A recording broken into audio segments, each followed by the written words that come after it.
अध्याय 15 के प्रश्नावली 3 का पहला प्रश्न है, एक लंबवृत्तीय शंकु के वक्र पृष्ठ का क्षेत्रफल ज्ञात कीजिए जिसकी तिर्यक ऊंचाई 10 सेंटीमीटर तथा आधार की त्रिज्या 7 सेंटीमीटर। तो देखो यहाँ पे तिर्यक ऊंचाई का है ना कि ऊंचाई। तो इस शंकु वाले टॉपिक में ऊंचाई अलग होता है और तिर्यक ऊंचाई अलग होता है।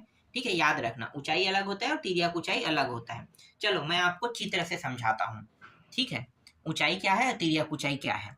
ठीक है, तो यहाँ पे मैं एक शंकु बना लेता हूँ। शंकु जो है ना, जोकर की टोपी के जैसा दिखाई देता है। ठीक है, जोकर की टोपी ऐसे ही दिखाई देता है, इसी को हम क्या कहते हैं, शंकु कहते हैं। और यहाँ से जो मैं यहाँ पे जो डॉट डॉट करके जो रेखा बना रहा हूँ ना, ठीक है, ये रेखा, इसी को हम क्या कहेंगे, ऊंचाई कहेंगे। ये ऊंचाई होता है जिसे हम एस से दर्शाएंगे।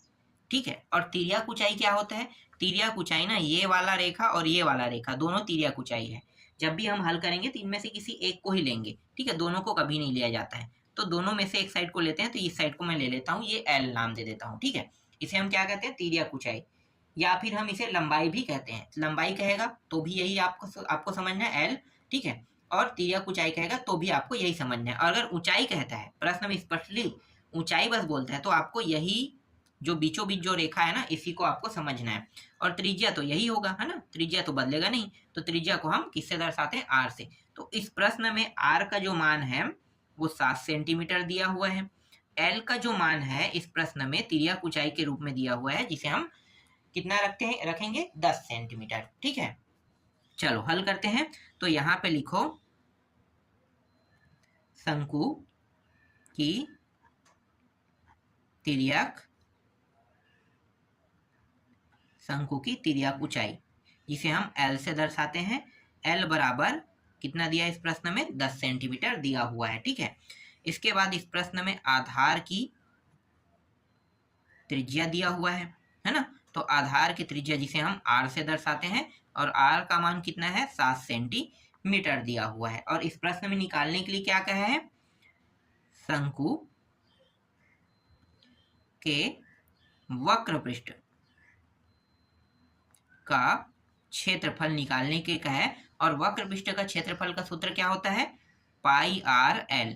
ठीक है, जब भी शंकु के वक्र पृष्ठ का क्षेत्रफल कहेगा तो आपको पाई आर एल लगाना है, और संपूर्ण पृष्ठ कहेगा तो संपूर्ण पृष्ठ का सूत्र अलग होता है। मैं आगे वाले प्रश्न में आपको बताऊंगा। अभी सिर्फ वक्र पृष्ठ का क्षेत्रफल देखो। ठीक है, क्योंकि शंकु के वक्र पृष्ठ का क्षेत्रफल का सूत्र यही होता है, पाई आर एल। चलो मानों को रख देते हैं। तो पाई का मान होता है, देखो शंकु के वक्र पृष्ठ का क्षेत्रफल हम निकाल रहे हैं और इसका सूत्र ये होता है ना। तो पाई का मान कितना होगा, 22/7। आर का मान कितना दिया है, 7, और एल का मान कितना दिया है, 10 दिया हुआ है। 7 और 7 कट गया, इन दोनों को गुणा करेंगे तो कितना होगा, 220 हो जाएगा। अब यहाँ पे देखो, यहाँ पे किस में दिया है भाई, क्षेत्रफल में। तो क्षेत्रफल में दिया है और मान क्या है, सेंटीमीटर में, है ना। तो क्षेत्रफल में दिया है, मान सेंटीमीटर में, तो क्षेत्रफल में होने के कारण क्या हो जाएगा, सेंटीमीटर स्क्वायर, जिसे हम वर्ग सेंटीमीटर भी हिंदी में कहते हैं। ठीक है, चलो आगे हल करते हैं। ये प्रश्न आपका बन गया। देखो ज्यादा लंबा चौड़ा हल करने की आवश्यकता नहीं है, छोटे से मैंने सॉल्यूशन से आपको समझा दिया। ठीक है, आगे देखते हैं। इसके बाद जो दूसरा प्रश्न है वो है, यदि किसी शंकु के वक्र पृष्ठ का क्षेत्रफल 77 पाई वर्ग सेंटीमीटर है तथा उसका आधार का व्यास 14 सेंटीमीटर हो, तब उस शंकु की ऊंचाई ज्ञात कीजिए। देखो इस प्रश्न में इस बार ऊंचाई का है, ना कि तिर्यक ऊंचाई। याद रखना क्या क्या है, ऊंचाई का है ना। तो हमें यह बात पता होना चाहिए कि हमें क्या निकालना है, ऊंचाई। तो चलो चित्र बना लेते हैं पहले। इस तरीके से हम एक शंकु बना लेते हैं। ठीक है, यहाँ पे इस प्रश्न में क्या दिया हुआ है, इस प्रश्न में सिर्फ और सिर्फ व्यास दिया है। ठीक है, यहाँ से यहाँ की लंबाई दिया है, इसको हम डी से दर्शाते हैं, और डी का मान कितना दिया है, 14 सेंटीमीटर। और हमें निकालना क्या है, ये जो रेखा है ना, ये एच का जो मान है यही हमें निकालना है, और ये वाला रेखा क्या है, एल है। ठीक है, चलो हल करेंगे। तो हल करते हैं।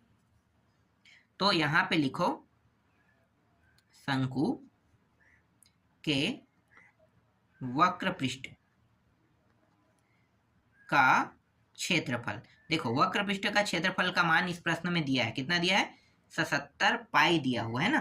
77 पाई, और ये क्या है सेंटीमीटर में, तो सेंटीमीटर आपको क्या लिखना है, स्क्वायर, वर्ग सेंटीमीटर में दिया है, तो आपको क्या लिखना है 77 पाई वर्ग सेंटीमीटर या फिर सेंटीमीटर स्क्वायर लिखना है। और क्या दिया है, व्यास दिया है, तो यहाँ पे लिखो शंकु का व्यास, जिसे हम d से दर्शाते हैं, और ये दिया है 14 सेंटीमीटर दिया है। व्यास से हम निकाल लेते हैं त्रिज्या, तो त्रिज्या जिसे हम r से दर्शाते हैं d/2, d का मान कितना है 14/2, और ये आ गया 7 सेंटीमीटर, तो त्रिज्या का मान कितना आया 7 सेंटीमीटर। ठीक है, अब हम यहाँ पे सूत्र लगाएंगे, किसका सूत्र लगाएंगे, शंकु के वक्र पृष्ठ का क्षेत्रफल। क्यों, क्योंकि हमारे पास इस प्रश्न में शंकु के वक्र पृष्ठ का क्षेत्रफल का मान दिया हुआ है, तो मान को रखकर हम आसानी से मानों को निकाल सकते हैं। तो यहाँ पे लगा दो, सूत्र लगा रहे हैं ना, शंकु के वक्र पृष्ठ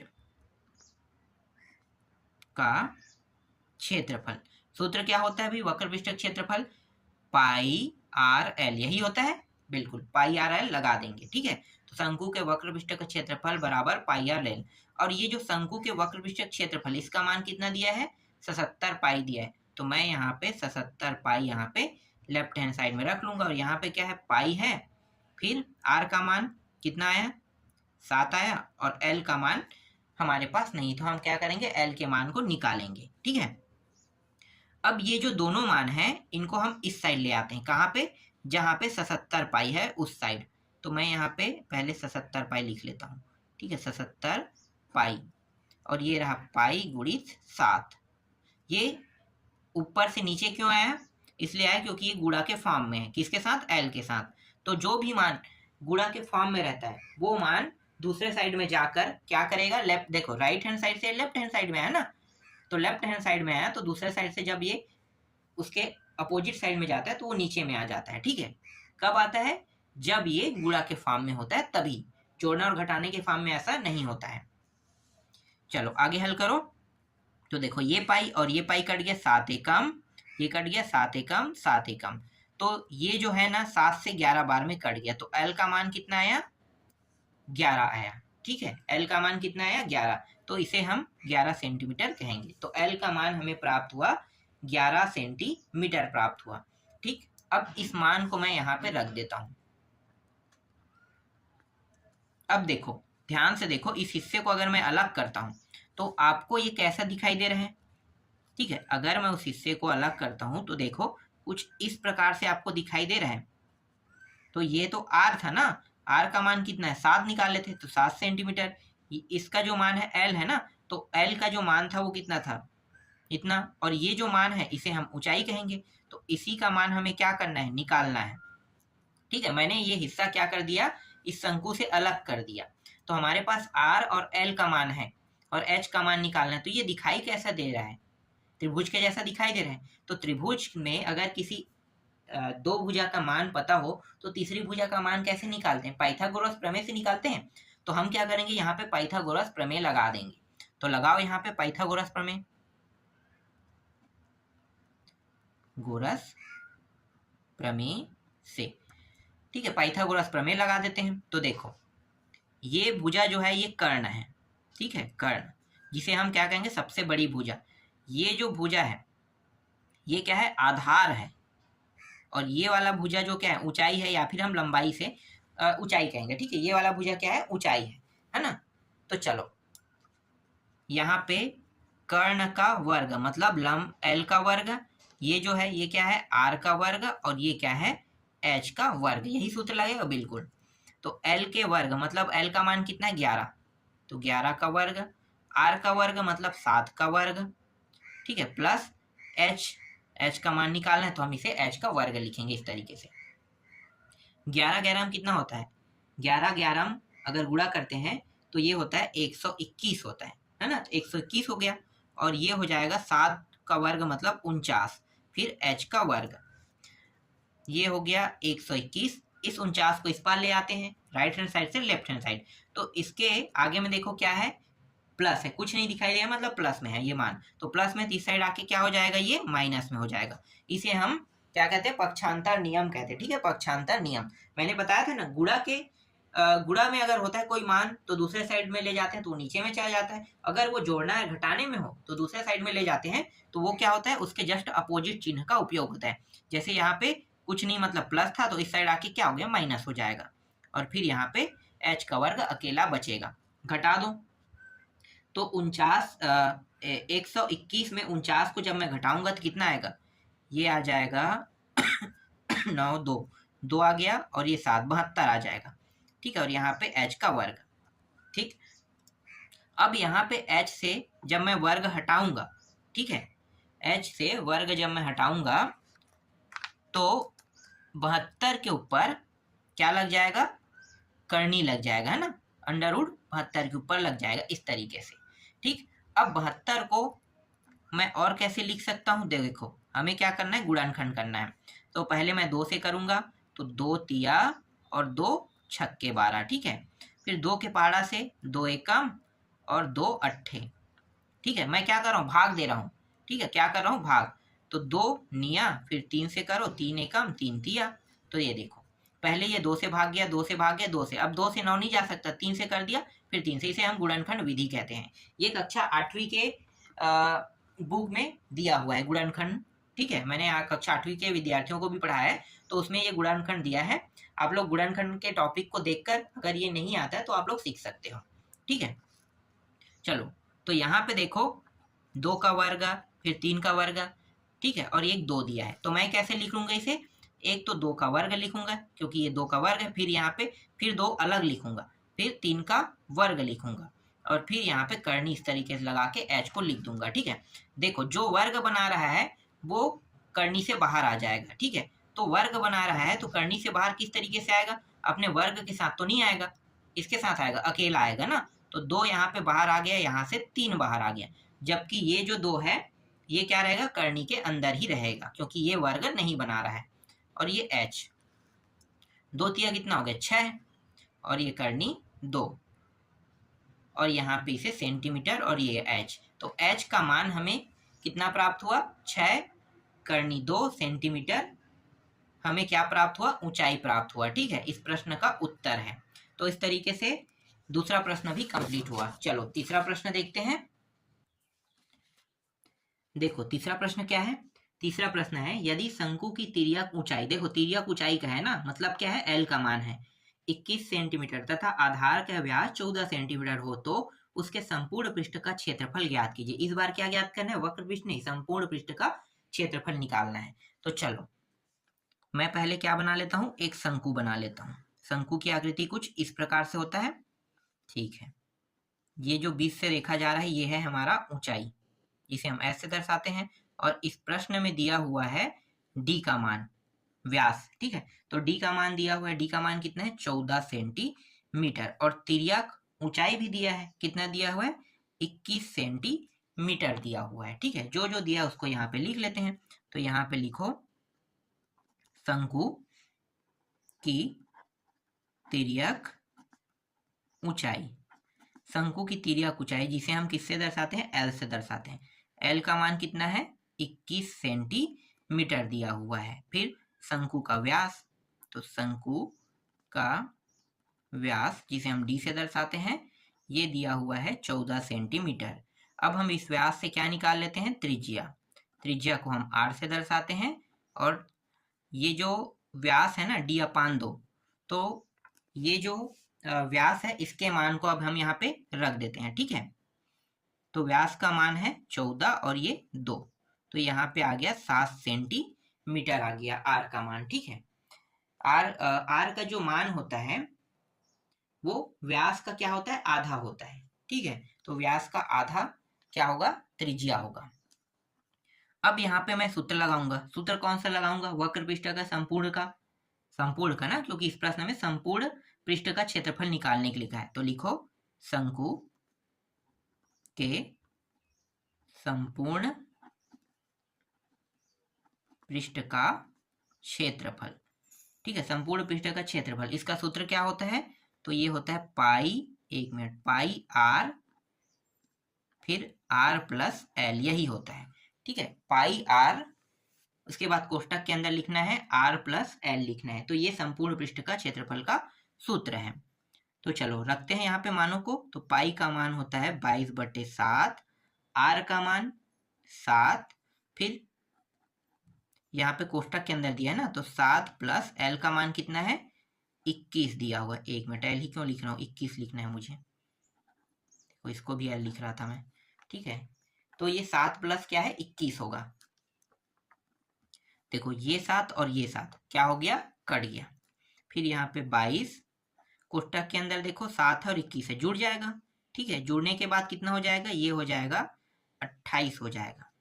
28 गुणित 22 कर दो तो कितना होगा, 28 गुणित 22 जब मैं करूंगा, दोनों को गुणा करूंगा तो ये हो जाएगा 616 हो जाएगा, ठीक है। और ये क्षेत्रफल दिया हुआ है ना, तो क्षेत्रफल को किस में लिखेंगे, वर्ग सेंटीमीटर, ठीक है, जिसे हम क्या कहते हैं सेंटीमीटर स्क्वायर, इस तरीके से अंग्रेजी में कहेंगे और हिंदी में इसे वर्ग सेंटीमीटर कहेंगे। तो ये वर्ग सेंटीमीटर है, ठीक है। तो यही क्या होगा, इसका उत्तर होगा, यही हमें इस प्रश्न में निकालने के लिए कहा था। चलो आगे देखते हैं।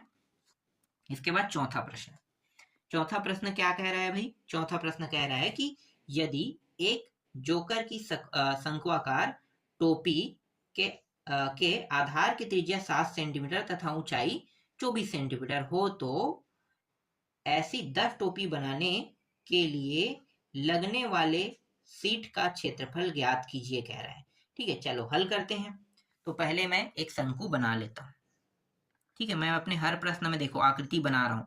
आकृति बनाने से क्या होता है, प्रश्न जो होता है वो सरल हो जाता है हल करने में, क्योंकि यहाँ से हमें स्पष्ट पता चल जाता है कि किनका किनका मान दिया है और निकालना किनका मान है, ठीक है। और इस प्रश्न में त्रिज्या ही दिया है ना, तो त्रिज्या आर को कहते हैं, आर का मान दिया हुआ है 7 सेंटीमीटर। और इस प्रश्न में एच का मान दिया है ऊंचाई, और ऊंचाई का मान इस प्रश्न में 24 दिया हुआ है, ठीक है, 24 सेंटीमीटर। और एल का मान इस प्रश्न में नहीं दिया है, ठीक। चलो जो जो दिया है उसको अब लिख लेते हैं। तो देखो क्या क्या दिया है, टोपी के आधार की त्रिज्या, जिसे हम आर से दर्शाएंगे, इसका मान दिया है 7 सेंटीमीटर दिया हुआ है ना। टोपी के आधार की त्रिज्या आर बराबर 7 सेंटीमीटर, और इसमें ऊंचाई भी दिया हुआ है जिसे हम एस से दर्शाएंगे, एच का मान है 24 सेंटीमीटर है, ठीक। अब यहां से हम क्या करेंगे, एल के मान को निकालेंगे। आपको ये पता चल गया होगा कैसा दिखाई दे रहा है, आपको आकृति कुछ इस प्रकार से त्रिभुज जैसा दिखाई दे रहा है। आर का मान कितना है 7 सेंटीमीटर, ठीक है। और एच का मान कितना दिया हुआ है 24 सेंटीमीटर, और एल का मान क्या करेंगे, निकालेंगे। तो यहाँ पे हम क्या करेंगे, पाइथागोरस प्रमेय लगाएंगे। तो लिखो पाइथागोरस प्रमेय से, ठीक है, पाइथागोरस प्रमेय लगा दो। पाइथागोरस प्रमेय में सबसे बड़ा भुजा कौन सा है, देखो जो तिरछा होता है वही सबसे बड़ा भुजा होता है, तो एल। तो यही इसी को हम क्या कहते हैं, कर्ण कहते हैं। एल का वर्ग फिर एच का वर्ग प्लस आर का वर्ग। तो एल के वर्ग का मान हमारे पास नहीं है, जबकि एच का वर्ग मतलब एच के जो मान है वो हमारे पास है। तो 24 का वर्ग प्लस आर का वर्ग मतलब 7 का वर्ग। तो एल का वर्ग और 24 का वर्ग, 24 का वर्ग कितना होगा 576 ना, तो 576 लिख लेते हैं, और ये 49, ठीक। अब ये एल जो है इससे मैं क्या करूंगा, वर्ग हटाऊंगा तो करनी यहाँ पे दूसरे साइड में लग जाएगा, और ये दोनों मान को जोड़ भी लेते हैं साथ साथ, ठीक है। जोड़ेंगे कितना हो जाएगा 625 हो जाएगा, ठीक।